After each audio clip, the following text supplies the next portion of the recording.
Dans la session qui suit, donc, se pose la question de l'accompagnement, donc de la transition au niveau des exploitations agricoles, et c'est un des axes du projet Atari. Donc, la parole est à Laurent. Oui, bonjour. Je suis Laurent Hazard, je suis chercheur en agroécologie à l'INRAE de Toulouse, dans l'UMR Agir, et j'ai eu le plaisir de coordonner le projet Atari, qui impliquait les chercheurs de l'UMR Agir, mais aussi du LEREPS. Et ce projet portait sur l'accompagnement de la transition agroécologique. Nous avons travaillé sur cet accompagnement en analysant finalement ce que l'on faisait, une diversité de projets dans lesquels on était appliqué sur le terrain, des projets de transformation de pratiques agricoles qui avaient cours. Et l'idée, c'était d'analyser ces travaux. Donc, on l'a fait, et vous avez des fiches qui seront sur notre site internet qui relatent en fait ces différents, il y aura une douzaine de travaux. On a travaillé avec des partenaires de terrain comme des chambres d'agriculture, des CIBAM, des GI2E, des parcs, des PNR, parcs naturels régionaux, coopératives. Et on a essayé de mettre en commun et d'avoir une lecture un peu transversale de ces projets. En fait, la première chose que l'on a produit, en quelque sorte, c'est de revoir notre façon de considérer la transition agroécologique. Si je vous demandais qu'est-ce qu'on entend par transition, quand on va sur Internet et qu'on regarde un petit peu, ne serait-ce que les figures qui présentent une transition, en fait, on a un point A, un point B, et puis une flèche entre les deux. Et puis les recherches et les chercheurs, en général, se focalisent pas mal sur travailler sur ce qui doit être. Donc, en fait, définir le point B.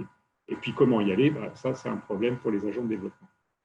Dans le projet Atari, en fait, on a pris la question du changement et donc de la transition comme une question de recherche, avec l'idée qu'on ne pouvait pas séparer la réflexion sur là où on va de la façon dont on y va. Donc, ne pas séparer l'objectif, les fins des moyens. Et en fait, ça nous amène à définir la transition de façon beaucoup plus pragmatique. En fait, la transition, c'est un constat que l'on fait collectivement. Sur l'agriculture, c'est relativement partagé, que la situation elle est devenue intenable et que chacun ne peut plus continuer à faire les choses de la façon dont il faisait. Et pour autant, on n'est pas au clair sur comment faire autrement. En d'autres termes, la transition, c'est la tentative d'échapper à une situation problématique avec pour seule certitude, c'est d'essayer de ne pas reproduire les mêmes erreurs que par le passé. Donc le chemin, il n'est pas tracé. L'issue, elle n'est pas connue. Néanmoins, la transition agroécologique, elle est normative, elle est bornée. C'est-à-dire qu'on va pas, on sait ce qu'il ne faut plus faire. Et cette orientation, on va la retrouver dans les politiques publiques, qui sont l'expression du constat qu'on ne peut plus continuer à faire comme on faisait. C'est typiquement le cas des cophytos, par exemple. On ne va plus le faire avec la chimie. Ces politiques publiques, elles sont là également pour lever certains verrous à différentes échelles, comme par exemple séparer la vente du conseil, mais elles ne sont pas conçues pour dire ce qu'il faut faire en situation.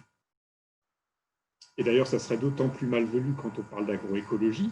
On cherche à développer des solutions qui sont adaptées à la singularité des situations, à leur contexte écologique, économique, social.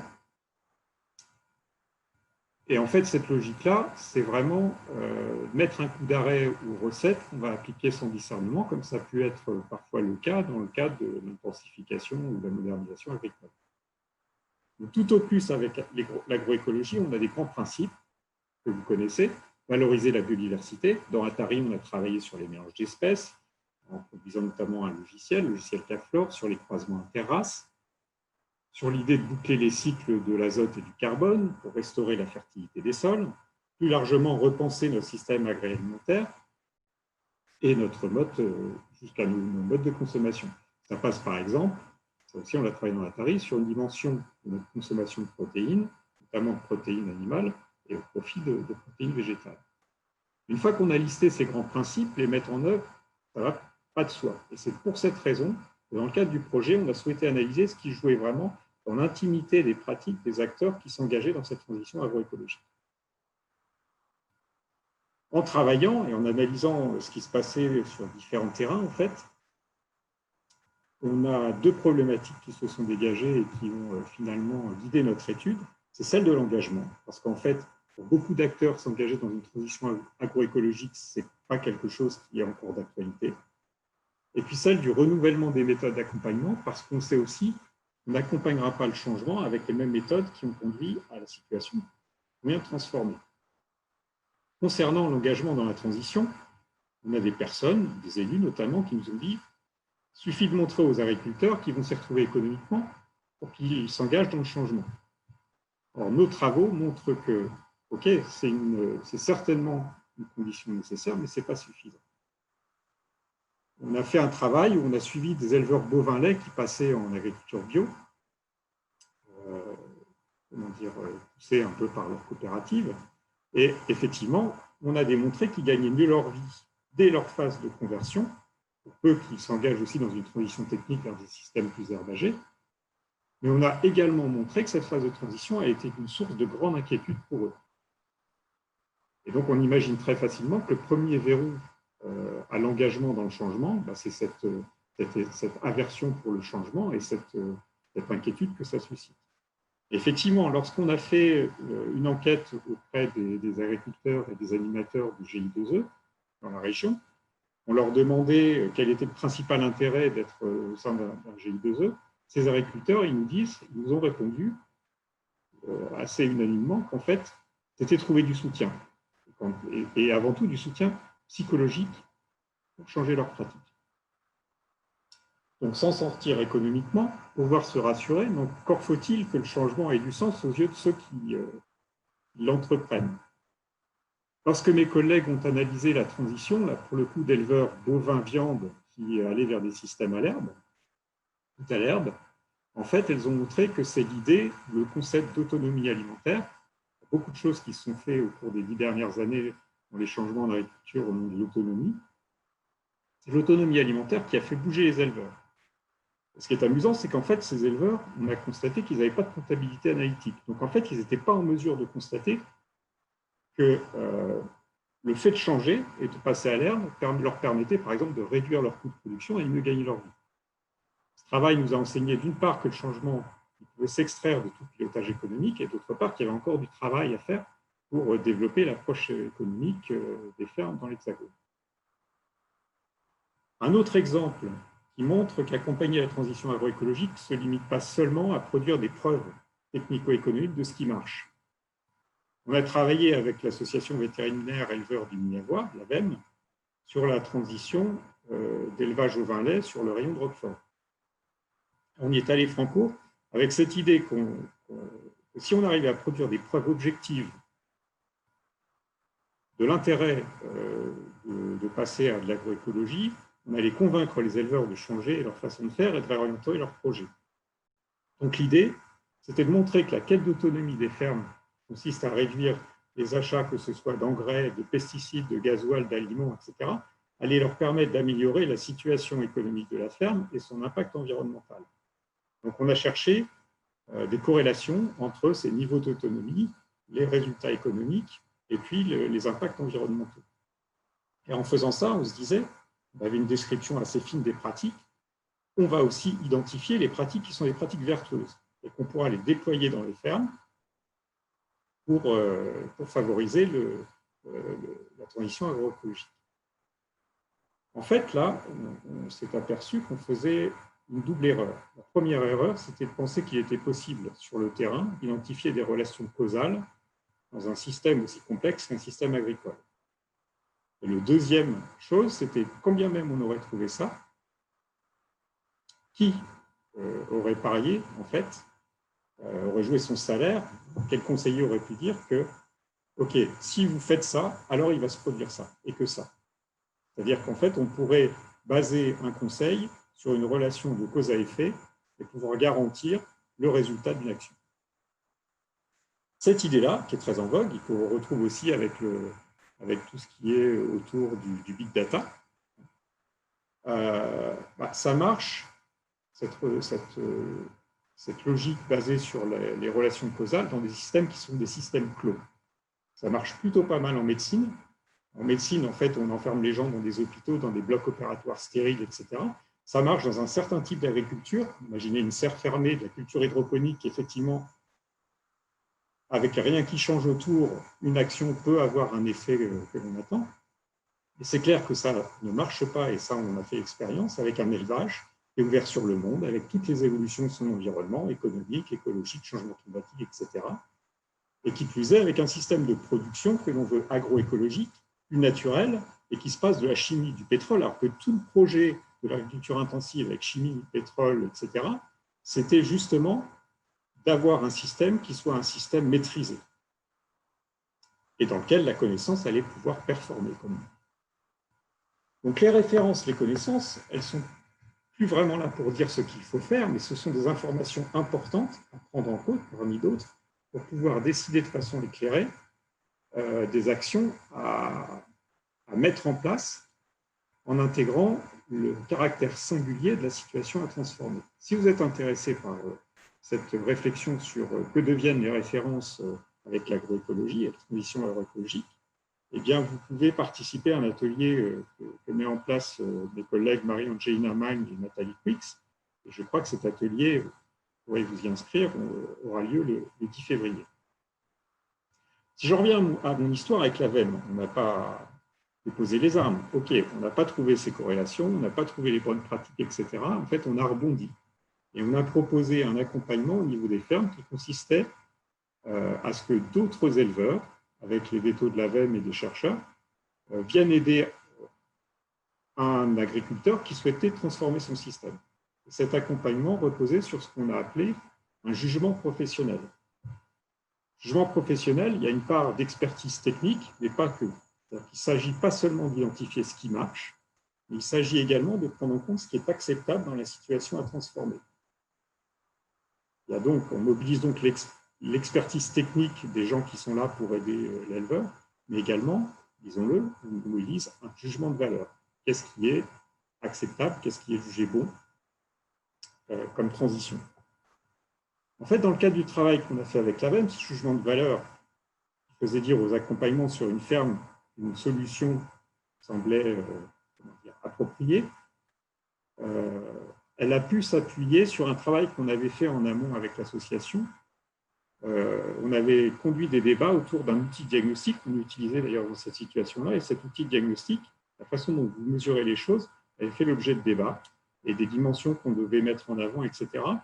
Et en fait, ça permettait, à travers cet outil de diagnostic, les débats qui avaient eu lieu, déjà de savoir ce qui était acceptable ou pas pour le collectif qui était cette association. Donc les personnes qui étaient sur la ferme et qui aidaient l'éleveur n'avaient pas simplement leur seul juge-arbitre, mais pouvaient s'appuyer sur une vision partagée par le collectif auquel ils appartenaient.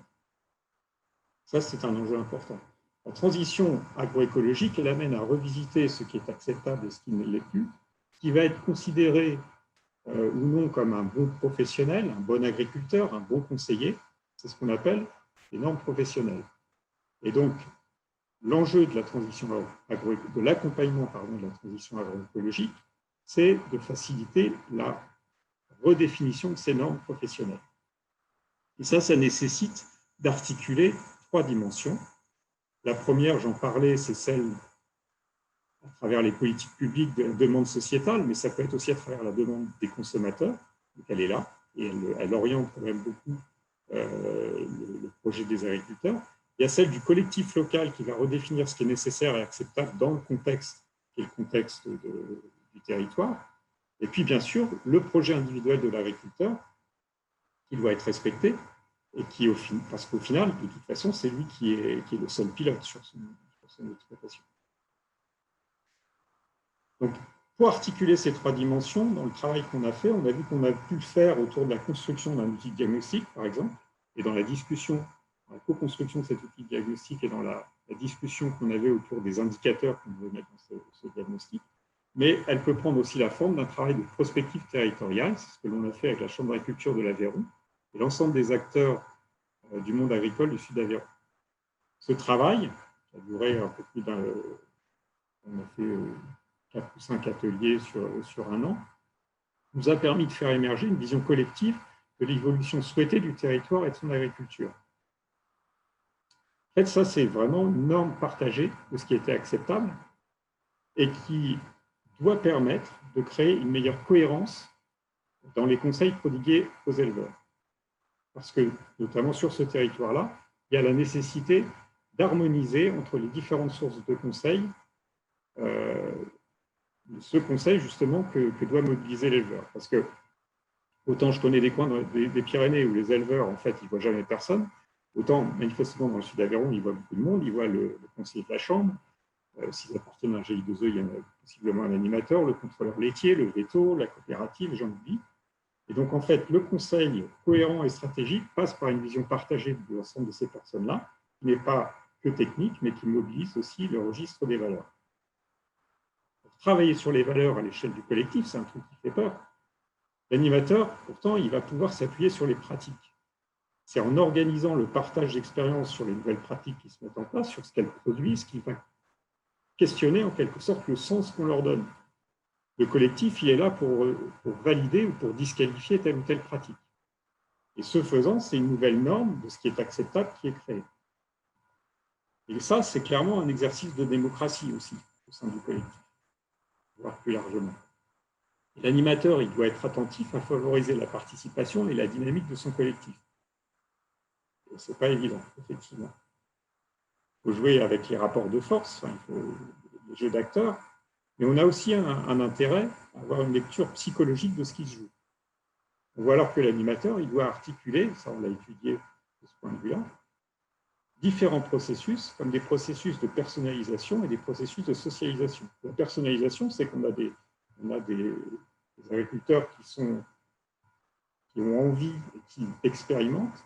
Ce faisant, ils mobilisent l'affect, le sensible, ils y mettent vraiment leur trip, des motivations profondes. Ils vont se comparer l'un l'autre, ils vont être dans une quête de liberté, d'autonomie, de reconnaissance.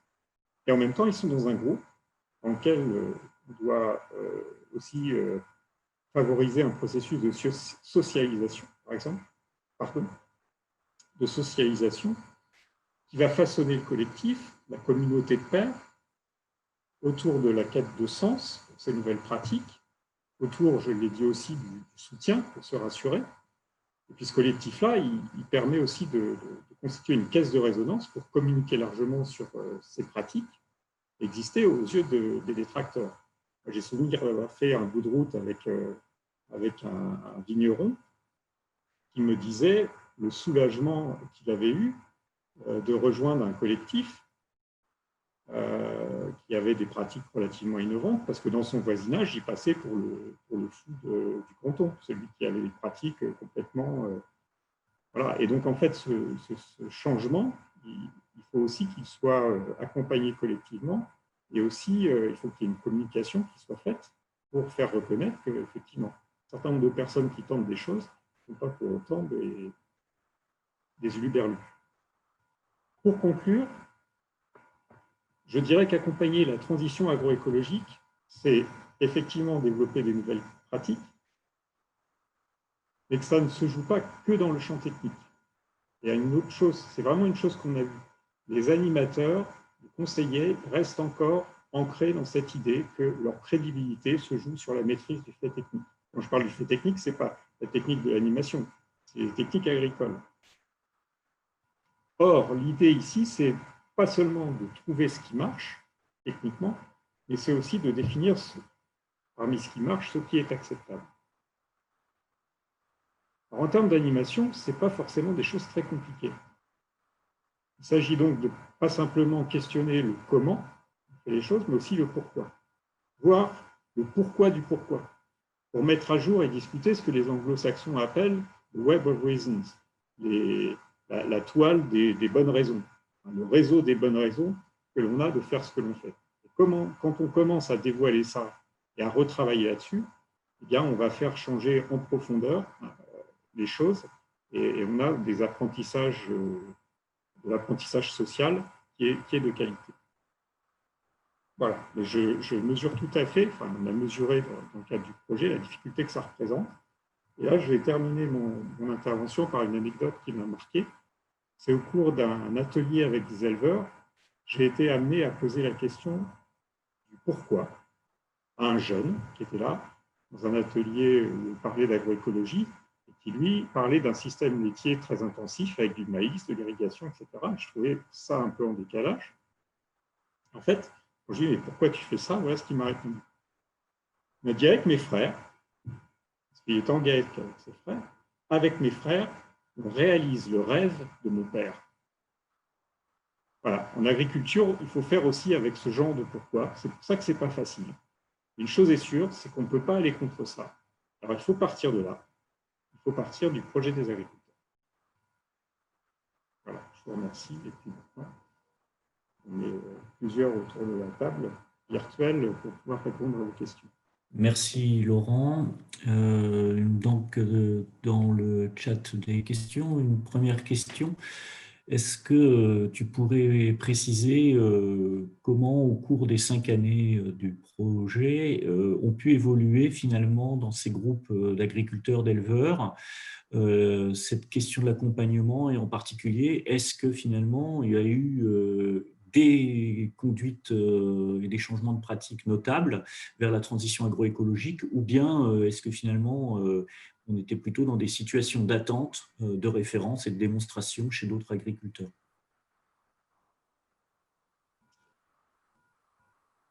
Oui, en fait, le fait est, et je pense que c'est quelque chose qu'on peut nous reprocher, c'est qu'on est allé voir des collectifs dans lesquels il y avait des choses qui bougeaient et qui se mettaient en place. Donc, on a vu des changements, on a vu des évolutions dans des façons de faire à la fois des agriculteurs et dans des façons de faire d'animation ou de conseil.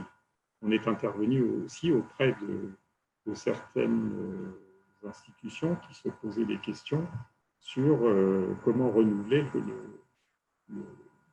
l'activité de leurs conseillers. Et par contre, voilà, ce que je mesure, donc là, ce qu'on produit comme connaissance, c'est vraiment attaché à des choses que l'on voit, et ça dans des situations qui sont certainement très favorables. Donc, on ne s'est pas attelé à aller travailler sur la mise en place des cophytos avec des collectifs récalcitrants, etc. Donc, c'est certainement la limite de notre travail. Une autre question sur le déroulement des ateliers de co-conception. Comment ont-ils été perçus par les participants et est-ce que de telles initiatives mériteraient d'être étendues à un public plus large dans une perspective de dialogue citoyen pour permettre une meilleure compréhension des enjeux et de l'émergence d'une vision collective des territoires? Alors, on a vraiment dans le projet, il y a eu une expérimentation assez débridée de différentes formes de conception et de co-conception. C'est quelque chose que les gens apprécient. Il peut y avoir des routines un peu défensives de la part, par exemple, pour des agriculteurs, d'ouvrir le travail de délibération et de conception à des non-agriculteurs, ça peut être un petit peu compliqué. Parce qu'en fait, je pense qu'ils souhaitent d'abord redéfinir un peu leur propre stratégie avant de se confronter avec les autres courants de la société. Ce n'est pas toujours évident. Mais ceci dit, par exemple, dans le Sud-Aveyron, quand on a fait ce travail de prospective, on a des élus qui ont participé, on a vraiment des acteurs assez divers qui sont venus et ça a très bien fonctionné. Alors après, je dirais c'est la limite qu'on fait entre co-conception, enfin, c'est la différence entre délibération et co-conception. Qui dit co-conception dit la création de quelque chose. Et je pense qu'en fait, les gens sont d'autant plus impliqués qu'il y a vraiment la création de quelque chose. Et c'est vraiment quelque chose auquel il faut veiller.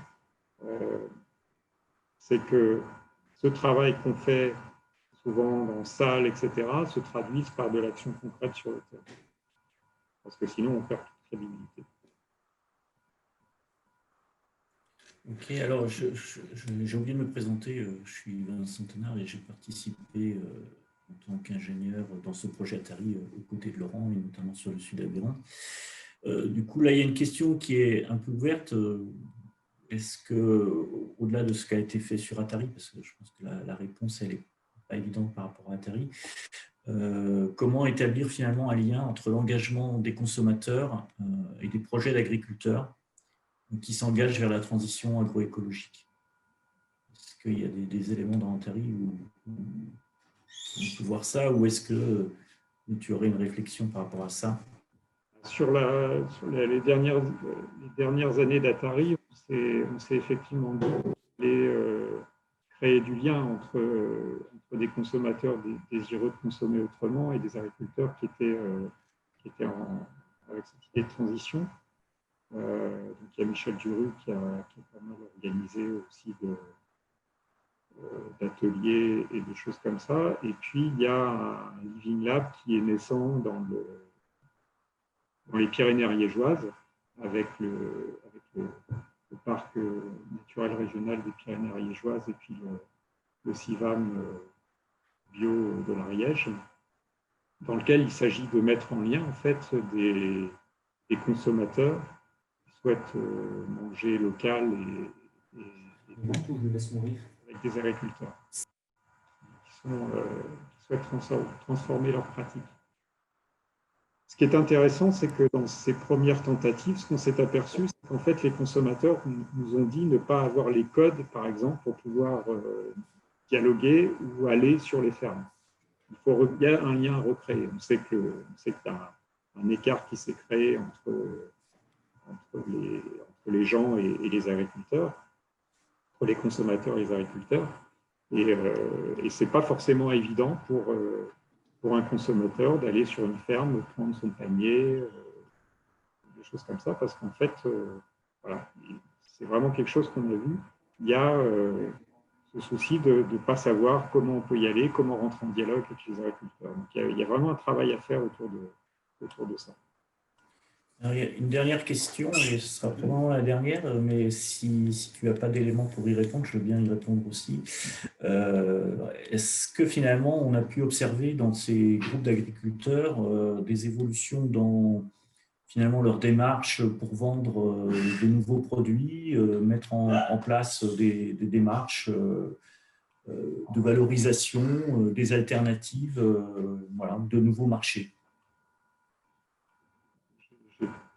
Pas d'éléments, hormis là, avec le confinement, on a vu effectivement des choses se mettre en place, mais comme tout à l'heure, qui se sont vite défaits. Mais Vincent, si tu as des éléments de réponse, vas-y, je t'en prie. Oui, en fait, il y a effectivement un groupe d'agriculteurs avec lesquels moi j'ai travaillé sur le Sud-Aveyron, donc d'éleveurs de lait de brebis qui, quelques-uns ont décidé de sortir en fait de l'appellation Roquefort pour pouvoir finalement rester dans une dynamique de cohérence entre leurs pratiques, la ressource de leur territoire, et ne pas chercher à intensifier la production alors que le prix du lait avait tendance à diminuer, mais trouver d'autres valorisations. Et donc, ils ont constitué une SICA, produire du lait de brebis au lait cru, et de trouver d'autres acheteurs, donc des petits artisans fromagers ou éventuellement d'autres sources de valorisation de leur lait de brebis, afin de maintenir un équilibre entre la productivité de leur troupeau et leurs ressources. Donc effectivement, il y a des démarches qui sont apparues ou qui émergent en lien avec cette volonté d'engager la transition agroécologique dans les exploitations.